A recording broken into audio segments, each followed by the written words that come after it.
High, আমি নন্দিতা। আমার একটা ছোট্ট মিনি ব্লগে তোমাদের অনেক, অনেক ওয়েলকাম। কেমন আছো তোমরা সবাই?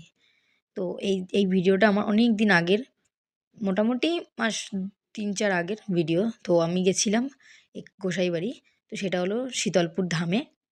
এই যে আমাদের মন্দিরটা এখনও পুরোপুরি কমপ্লিট হয়নি। কমপ্লিট হলে তোমাদের সবটা আমি শেয়ার করব। আর গেছিলাম মা, আমি, মাসি সবাই মিলে।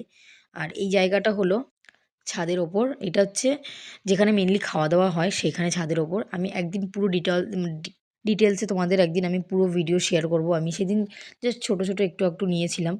বেশি একটা খুব একটা ভিডিও করা আমার হয়নি। কোথায় কি রান্নাবান্না হয়, কোথায় সবাই খাওয়া-দাওয়া করে, কোথায় সবাই থাকে সেগুলো আমি কিছু দেখাতে পারিনি। মন্দিরের ভেতরটাও সম্পূর্ণটা আমি ঘুরিয়ে দেখাইনি।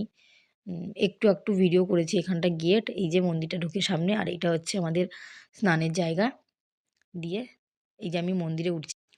মন্দিরের ভেতরে তো ভালোই ভিড় ছিল নিচটাতে, তাই সবকিছু দেখাতে পারিনি। আর আমি গেছিলাম সেদিন নবান্ন ছিল, দুপুরবেলা গেছিলাম। দিয়ে আমরা ওখানে খাওয়া-দাওয়া করেছিলাম এই যে মন্দিরের ভেতরে। একটু দেখিয়ে দিলাম কারণ ভেতর থেকে তো ভেতরে তো ঢুকতে দেয় না সবাইকে। আর সামনে যেহেতু অনেক লোক ছিল তাই আমি কিছু দেখাতে পারিনি।